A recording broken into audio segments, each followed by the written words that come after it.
नमस्कार दोस्तों। पार्ट 1 हमने अभी देख लिया था। पार्ट 2 जो है यूपीपीसीएस 2020 प्रीलिम्स का जो है पेपर 1 जीएस सेट ए, इसका हम जो है पार्ट 2 करने वाले हैं। पार्ट 1 में हमने जो है लगभग 65 क्वेश्चन कर लिए थे। चलिए दोबारा से अब हम यहाँ पे क्वेश्चन नंबर 65 से स्टार्ट करते हैं। और जो भी लोग हमारे चैनल पे नए हैं फटाफट से हमारे चैनल को सब्सक्राइब कर दीजिए। और मैं कपिल मित्तल आप लोगों का स्वागत करता हूँ। और इस तरीके के महत्वपूर्ण वीडियोस हमारे इस पे चैनल पे लगातार डलते रहते हैं। और हमारे चैनल पे डेली करंट अफेयर डलती है दोस्तों। इस पेपर में बहुत सारे क्वेश्चंस जो हैं हमारे चैनल पे या हमारी कोचिंग द्वारा दी गई करंट अफेयर्स में से पूछी गई है। तो इसीलिए क्योंकि हमारे क्वेश्चन हम डेली जो है यहाँ पे डेली महत्वपूर्ण जो भी करंट अफेयर के क्वेश्चंस होते हैं वो डालते हैं और डेली करंट अफेयर एनालिसिस डालते हैं, तो इसीलिए उनके नोटिफिकेशंस आपको लगातार मिलते रहेंगे। चलिए आगे बढ़ते हैं। तो क्वेश्चन नंबर 65, 29 जुलाई 2020 को भारत के केंद्रीय मंत्रिमंडल द्वारा स्वीकृत नई राष्ट्रीय शिक्षा नीति के संबंध में निम्नलिखित कथनों पर विचार करें। तो इसका आंसर जो है ए था। 66 की बात करें, कश्मीर घाटी स्थित है, तो ये पीर पंजाल हिमाद्री पर्वत श्रेणियों के मध्य में, ऑप्शन बी हो जाएगा। 67 जो है, निम्नलिखित में से किस राज्य संघ राज्य क्षेत्र द्वारा 7 अगस्त 2020 को विद्युत चालित वाहन नीति की घोषणा की गई है? ये है दिल्ली। और यहाँ पे यमुना नदी निम्नलिखित सहायक नदियों पर विचार कीजिए और उन्हें पश्चिम से पूर्व की ओर क्रम में जो है व्यवस्थित कीजिए। तो दोस्तों यहाँ पे सबसे पहले यहाँ पे आएगी यहाँ चंबल, और फिर आएगी आपकी सिंध, फिर बेतवा एंड देन केन। ठीक है, और इनको अरेंज करेंगे तो आंसर हो जाएगा ए।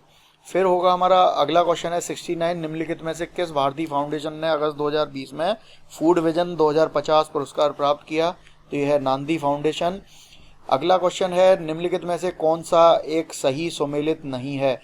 तो यहाँ पे दोस्तों कजाकिस्तान कारागंडा ये सही है, यूक्रेन क्रिवोई राग और फ्रांस पायरेनीज, और यहाँ पे ये ऑप्शन सी जो है ये गलत है। यहाँ पे 71 क्वेश्चन की बात करें, कोलकाता बंदरगाह से अगरतला के लिए पहली बार मालवाहक जहाज जुलाई 2020 में बांग्लादेश के निम्नलिखित में से किस बंदरगाह से होकर भेजा गया? तो ये है चट्टोग्राम या फिर हम चिटगांग बोलते हैं। और अगला क्वेश्चन है 72, विश्व के निम्नलिखित प्रदेशों में से किसमें खट्टे रसीले फलों का उत्पादन बहुत विकसित है? तो यहाँ पे भूमध्य सागरीय जो प्रदेश हैं, कहने का मतलब जो मेडिटेरेनियन सी है उसके आसपास के जो देश हैं वहाँ पे ये खट्टे फलों का निर्माण होता है, वहाँ उगाया जाता है, और वहीं पे बहुत सारी जो शैंपेन दारू वगैरह ये बनती हैं, ये ज्योग्राफी में हमने पढ़ाया है। ठीक है। क्वेश्चन नंबर 73, पृथ्वी विज्ञान मंत्रालय भारत सरकार द्वारा जुलाई 2020 में निम्नलिखित में से किसे पृथ्वी प्रणाली विज्ञान में लाइफ टाइम उत्कृष्टता पुरस्कार प्रदान किया गया? ये अशोक साहनी को मिला है।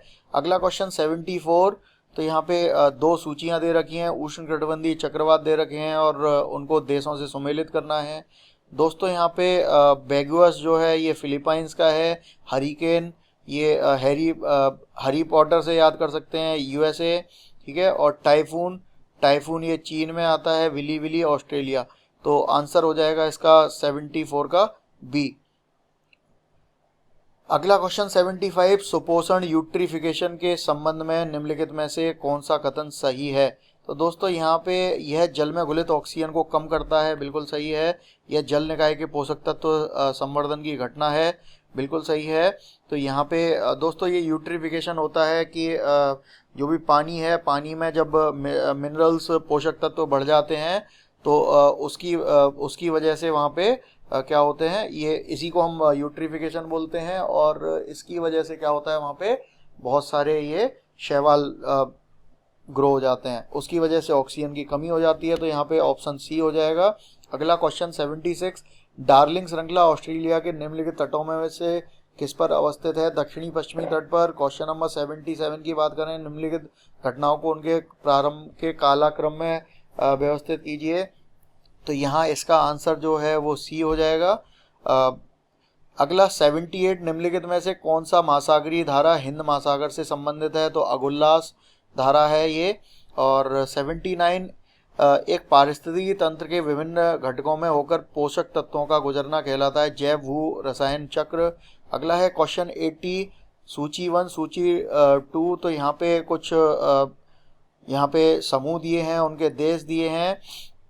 तो यहाँ पे पहला जो है इसका हो जाएगा इजराइल, यहूदी, इनका देश जो है इजराइल है। दूसरा है टेडा, तो टेडा का जो है यहाँ पे लीबिया। तीसरा है बेजा, तो दोस्तों बेजा का जो है यहाँ पे मिस्र हो जाएगा। और अगला है लूर, तो लूर का हो जाएगा ये ईरान। ठीक है, इस तरीके से तो आंसर डी हो जाएगा 80 का। क्वेश्चन नंबर 81, भारत में मिट्टी बचाओ आंदोलन कहाँ से प्रारंभ हुआ? ये होशंगाबाद, मध्य प्रदेश। अगला है निम्नलिखित में से कौन सा एक सही सुमेलित नहीं है? तो दोस्तों यहाँ पे ये सही है, ये सही है, ये सही है। केप वर्डे ये आपके अफ्रीका में पड़ता है, और ये यहाँ पे ये गलत दे रखा है, ऑप्शन डी हो जाएगा। 83, हरित ग्रह प्रभाव, ग्रीन हाउस इफेक्ट के अभाव में भू सतह का औसत तापमान होगा -18 डिग्री सेंटीग्रेड। दोस्तों इसी की वजह से ही यहाँ पे टेम्परेचर बना रहता है धरती पे। 84 की बात करें तो दक्षिण अफ्रीका का पोस्ट मासबुर्ग और उसका समीपवर्ती खेत निम्नलिखित में से किस खनिज का प्रमुख उत्पादक है? तो ये मैंगनीज। क्वेश्चन नंबर 85, समुदायों का पूर्ण क्रम जो क्रमशः एक निश्चित स्थान पर बदलता है, ये शेयर। वहीं बात करें 86 की, तो दो सूचियां दे रखी हैं, पर्वत दे रखे हैं और देश दे रखे हैं, इनका सही मिलान करना है। तो एटलस ये मोरक्को में है। किलिमंजारो तो ये तंजानिया। चिम्बरोजो तो ये इक्वाडोर। और अगला है पायरेनीज जो है ये फ्रांस, स्पेन। तो ऑप्शन ए हो जाएगा। क्वेश्चन नंबर 87, निम्नलिखित में से किस प्राकृतिक पदार्थ में लौह विद्यमान होता है? तो ये मायोग्लोबिन। वहीं बात करें अगले क्वेश्चन की, मलेशिया में किंटा घाटी प्रसिद्ध है टीन उत्पादन के लिए। 89, जीन के भीतर अनुक्रम आधार में परिवर्तन कहलाता है उत्परिवर्तन। और क्वेश्चन नंबर 90, निम्नलिखित में से किन देशों से होकर भूमध्य रेखा नहीं जाती है? तो दोस्तों ये गैबन, सोमालिया इनसे जाती है, बाकी भूमध्य रेखी गिनी और रवांडा इनसे नहीं जाती है, इसीलिए ऑप्शन हो जाएगा डी। अगला क्वेश्चन, फायर अलार्म में निम्नलिखित में से किसका उपयोग किया जाता है? तो इनमें से किसी का भी अलार्म इसमें प्रयोग नहीं किया जाता है। यहाँ पे 92, तो संविधान के किस भाग में पंचायती राज व्यवस्था संबंधी प्रावधान दिए गए हैं? तो ये पार्ट 9 में आता है, इसीलिए ऑप्शन ए। क्वेश्चन नंबर 93, तो निम्न में से कौन सा बहुलक एक थर्मोप्लास्टिक नहीं है? तो ये नियोप्रीन जो है ये थर्मोप्लास्टिक नहीं है। वहीं भारतीय संघात्मक व्यवस्था में तृतीय तल कब जोड़ा गया था? ये 1992 में। तृतीय तल का मतलब है यहाँ पे लोकल अर्बन, मतलब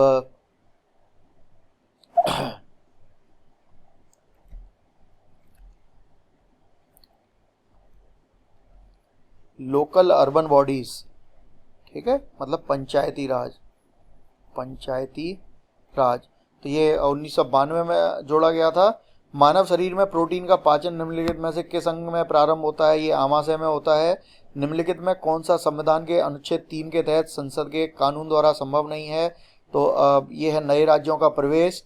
दोस्तों यहाँ पे ये कानून में, हमारे संविधान में हमारा जो बाउंड्री है वो फिक्स है। मानव आहार में पॉलिश किए गए चावल के उपयोग से निम्नलिखित रोग हो जाता है, ये बेरी रोग हो जाता है। निम्न में से कौन से पदाधिकारियों को हटाने में संसद की कोई भूमिका नहीं होती है? तो ये संघ लोक सेवा आयोग जो है यूपीएससी, तो यूपीएससी के जो चेयरमैन हैं उनको हटाने में इनकी कोई नहीं होती है। वहीं उच्च न्यायालय के न्यायाधीश को हटाया जा सकता है, उच्चतम न्यायालय के न्यायाधीशों को हटाया जा सकता है और सीएजी को हटाया जा सकता है। तो इसीलिए यहाँ पे केवल 3, मतलब ऑप्शन डी।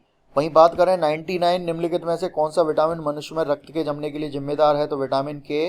अगला क्वेश्चन है, पंचायतों के लिए कराए जाने वाले सभी निर्वाचनों के संचालन का अधिक्षण, निर्देशन और नियंत्रण निहित होता है राज्य निर्वाचन आयोग में। मानव मस्तिष्क के बारे में निम्नलिखित कथनों पर विचार कीजिए। तो यहाँ पर जो है मस्तिष्क हृदय गति को नियंत्रित रखने के लिए उत्तरदायी है, बिल्कुल सही है। और यह शरीर के संतुलन के लिए उत्तरदायी है, दोनों सही हैं। यहाँ पे ऑप्शन सी हो जाएगा। अगला क्वेश्चन 102, निम्नलिखित युग्मों में से कौन सा एक सही सुमेलित नहीं है? तो अंतर्राज्यीय परिषद आर्टिकल 263, वित्त आयोग 280, प्रशासनिक न्यायाधिकरण अनुच्छेद जो है 323 ए, संघ लोक सेवा आयोग ये जो है 315 नहीं होगा यहाँ पे। निम्नलिखित में से कौन सा पदार्थ वृक्ष से प्राप्त किया जाता है? तो ये हींग। और अगला क्वेश्चन है 104, भारतीय संविधान का कौन सा अनुच्छेद केंद्रीय सतर्कता आयोग का वर्णन करता है? इनमें से कोई नहीं, ऑप्शन डी। तो यहाँ पे अगला क्वेश्चन है 105, तो यहाँ पे असर्शन रीजनिंग का है। तो सुक्रोज की अपेक्षा प्रतीप शर्करा अधिक मधुर होती है। दोस्तों यहाँ पे invert sugar is more sweeter than sucrose, तो ये सही है। और ये प्रतीप शर्करा को सुक्रोज के जल अपघटन से प्राप्त किया जाता है, ये भी सही है, लेकिन ये करेक्ट एक्सप्लेनेशन नहीं है, इसीलिए ऑप्शन बी हो जाएगा। राष्ट्रीय महिला आयोग के निम्नलिखित अध्यक्षों पर विचार कीजिए और इनको सही कालानुक्रम नीचे इनके कालानुक्रम के अनुसार इन्हें अरेंज कीजिए। दोस्तों सबसे पहले यहाँ पे जयंती पटनायक आएंगी, उसके बाद पूर्णिमा आडवाणी, फिर गिरिजा व्यास और फिर ममता शर्मा। तो इसके अनुसार जो है यहाँ पे ऑप्शन डी हो जाएगा। और 107 जो है तो यहाँ पे धातुओं गुणधर्म दे रखे हैं। सोडियम ये चाकू से आसानी से काटा जा सकता है। दूसरा है पारा, कमरे के ताप पर ये द्रव होता है, ये द्रव धातु होती है। चांदी जो है विद्युत का अच्छा सुचालक है और सीसा जो है ऊष्मा का कुचालक है, तो ऑप्शन सी हो जाएगा। भारतीय संविधान के अनुच्छेद 371 जे के अंतर्गत देश के किस क्षेत्र को विशेष स्थिति प्रदान की गई है? दोस्तों आर्टिकल 371 जे के अनुसार हैदराबाद और कर्नाटक को यहाँ पे विशेष स्थिति प्रदान की गई है। वहीं बात करें कि 109 की, तो निम्नलिखित में से कौन सा कृत्रिम पदार्थ नहीं है? तो ये फिब्रोइन जो है ये कृत्रिम पदार्थ नहीं है, बाकी जो है ये सब कृत्रिम पदार्थ हैं। निम्नलिखित में से कौन सा एक सही सुमेलित नहीं है? तो यहाँ पे भारत का महान्यायवादी जो है इसमें नहीं आता है। मूल कर्तव्य जो पार्ट 4A में आते हैं, राज्य 6 में आता है। संघ और राज्यों के अधीन सेवाएं जो हैं पार्ट 14 में आते हैं। ठीक है, ऑप्शन सी हो जाएगा। क्वेश्चन नंबर 11, तो यहाँ पे पदार्थ दे रखे हैं, उनके यूज दे रखे हैं। तो नीला तोता ये कवकनाशी है। इयोसिन तो ये लाल स्याही हो गई। और यहाँ पे सिल्वर आयोडाइड कृत्रिम वर्षा होती है इसके माध्यम से। जिंक फॉस्फाइड तो ये है रोडेंटिसाइड, ठीक है, और मतलब जो चूहे हुए मारने में इसका प्रयोग होता है। तो ऑप्शन यहाँ पे हो जाएगा सी। क्वेश्चन नंबर 112, भारतीय संसद की सबसे बड़ी समिति कौन सी है? तो ये प्राक्कलन समिति है, एस्टिमेट्स कमेटी।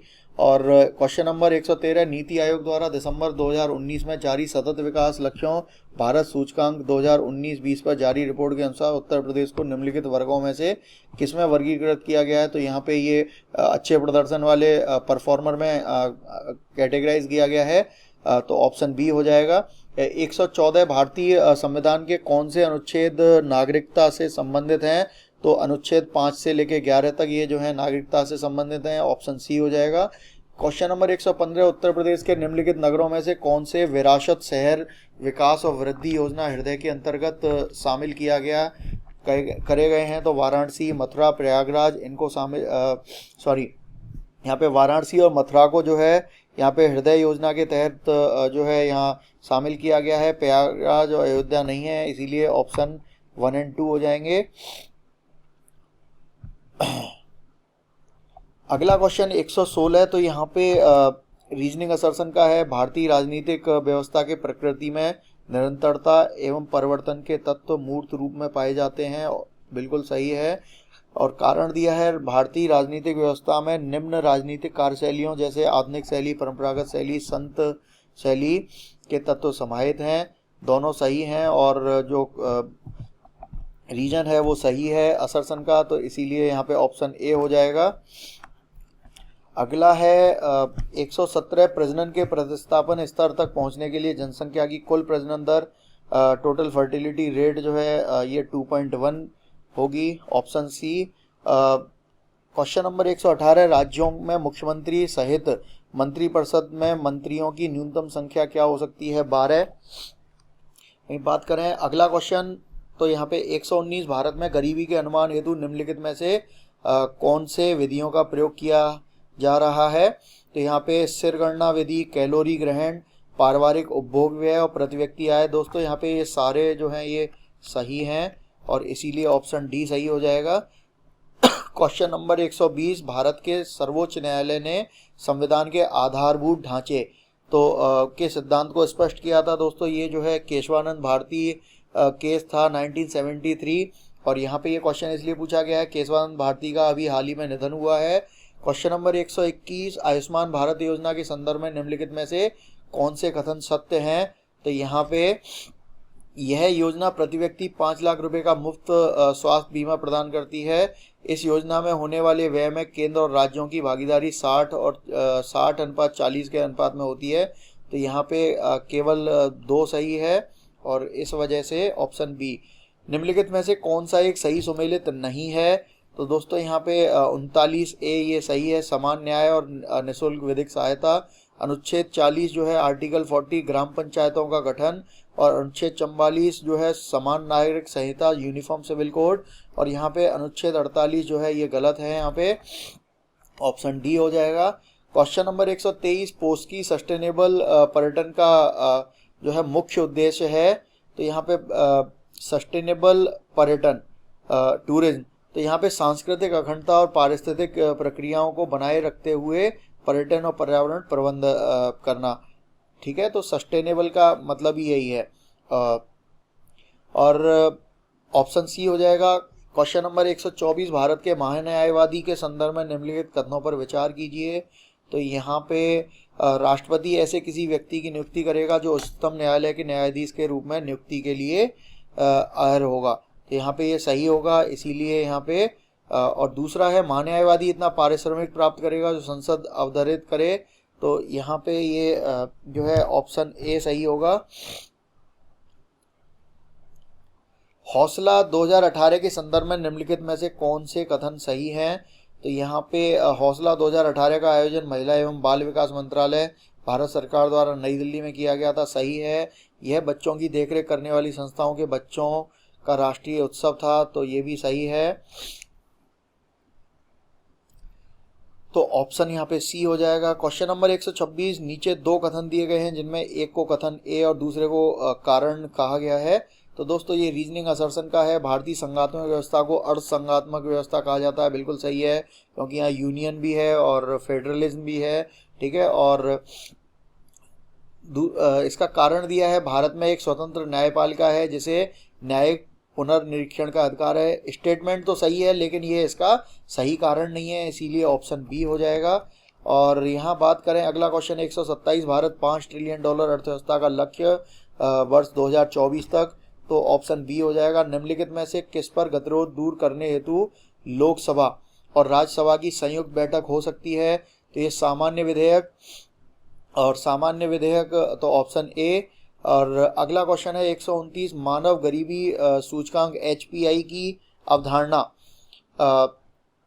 यहाँ पे ह्यूमन पॉवर्टी इंडेक्स की अवधारणा मानव विकास रिपोर्ट 1997 में प्रस्तुत की गई, लेकिन मानव विकास रिपोर्ट ने इसे बहुआयामी गरीबी सूचकांक जो है मल्टी डायमेंशनल पॉवर्टी इंडेक्स द्वारा निम्नलिखित में से किस वर्ष में प्रस्तावित कर दिया था।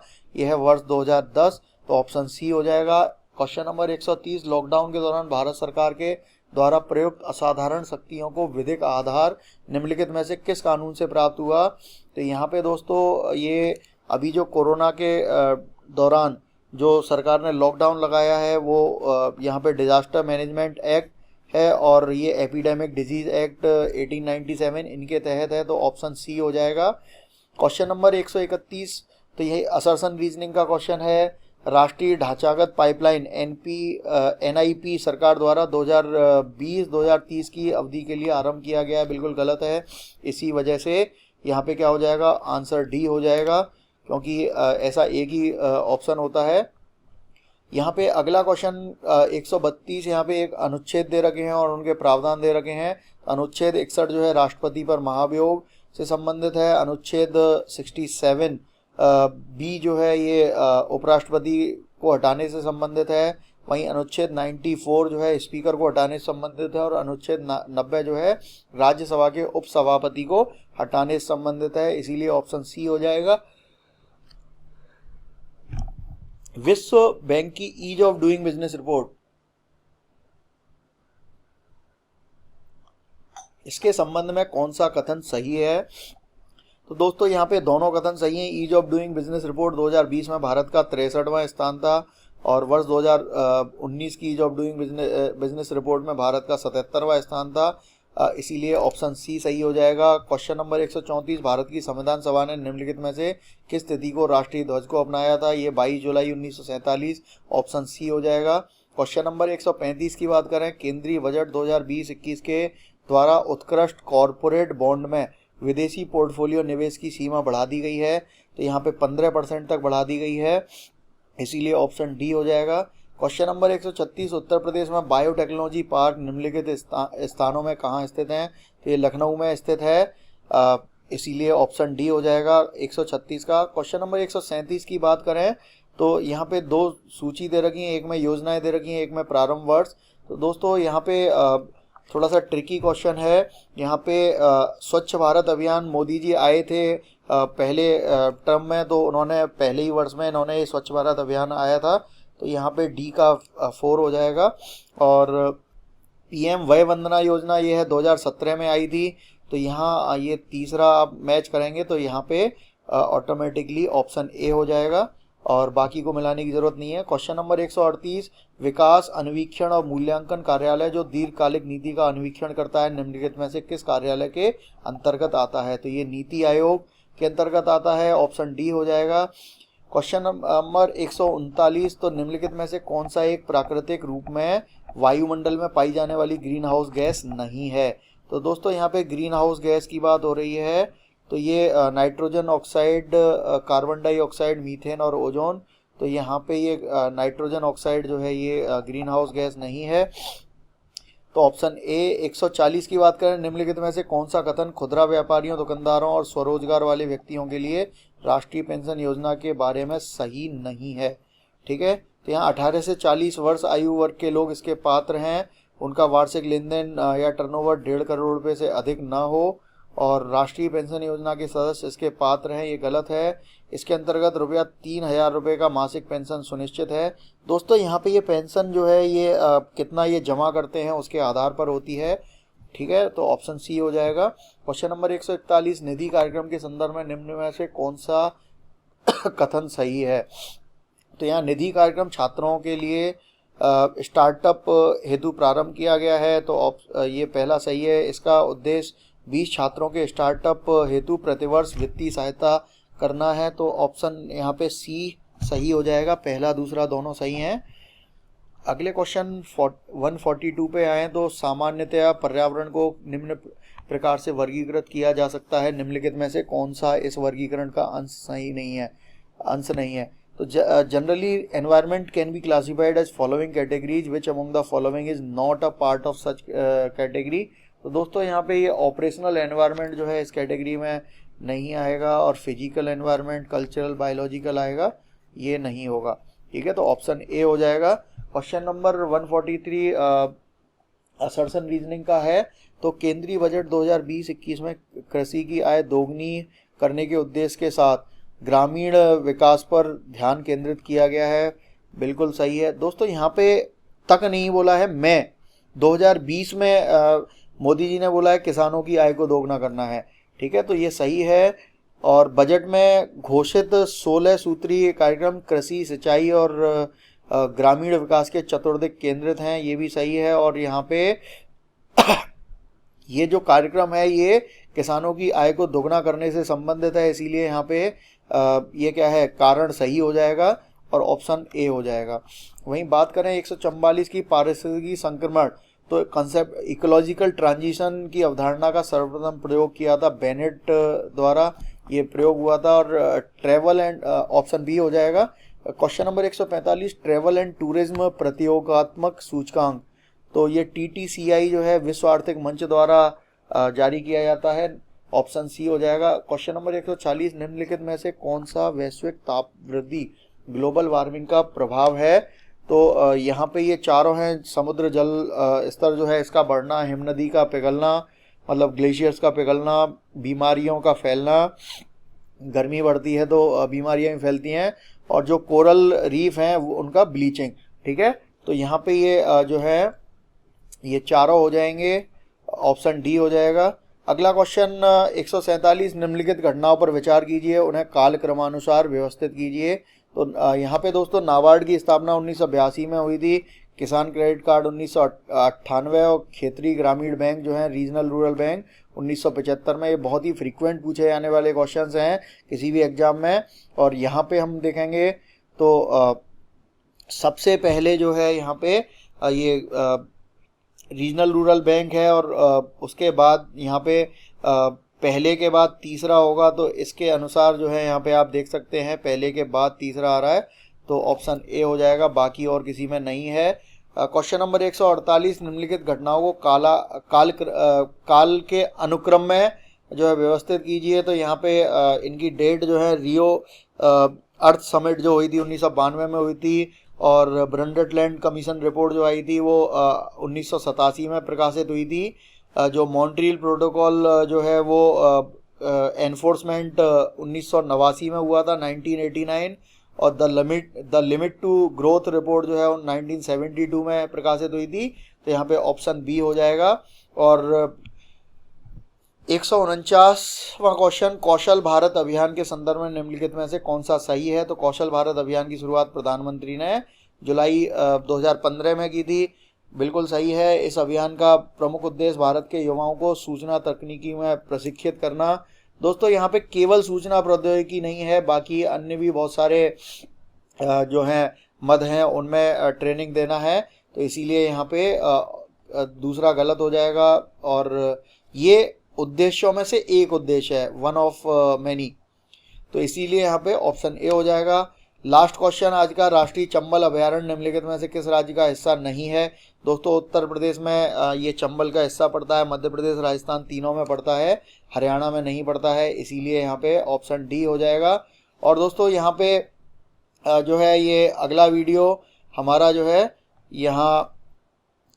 हम यहाँ पे पेपर 2 जो सीसेट है यूपी पीसीएस का, तो उसका भी एनालिसिस उसका वीडियो हम बनाने वाले हैं। तो फटाफट से हमारे चैनल को सब्सक्राइब कर दीजिए, और जिन लोगों ने अभी तक चैनल सब्सक्राइब नहीं किया है, और बने रहिए हमारे चैनल पर इसी प्रकार बहुत सारे वीडियोस के लिए। दोस्तों यहाँ पे महत्वपूर्ण जानकारी, महत्वपूर्ण बात ये है कि इस पेपर में जो है आपके करंट अफेयर से बहुत सारे क्वेश्चंस पूछे गए हैं, और वहीं हिस्ट्री में जो क्वेश्चंस पूछे गए हैं वो मॉडर्न इंडिया से पूछे गए हैं। ठीक है, काफ़ी स्टैटिक टाइप के क्वेश्चंस पूछे गए हैं। और यहाँ पे जब करंट अफेयर की भी बात करें तो रिपोर्ट्स वगैरह ज़्यादा पूछी गई हैं, जो एनवायरनमेंट से रिलेटेड क्वेश्चंस पूछे गए हैं बहुत तरीके के, और यहाँ पे स्टैटिक क्वेश्चंस बहुत हैं, लूसेंट टाइप के क्वेश्चंस। ठीक है, और चलिए आगे हम इस पे गहन चर्चा करेंगे, इसका विश्लेषण अलग से एक वीडियो में बना के लाएंगे। और जिन लोगों ने हमारे चैनल को सब्सक्राइब नहीं किया है फटाफट से सब्सक्राइब कर दीजिए, जिससे आपको इस तरीके के महत्वपूर्ण वीडियोज़ के नोटिफिकेशंस लगातार मिलते रहें। जय हिंद, जय भारत।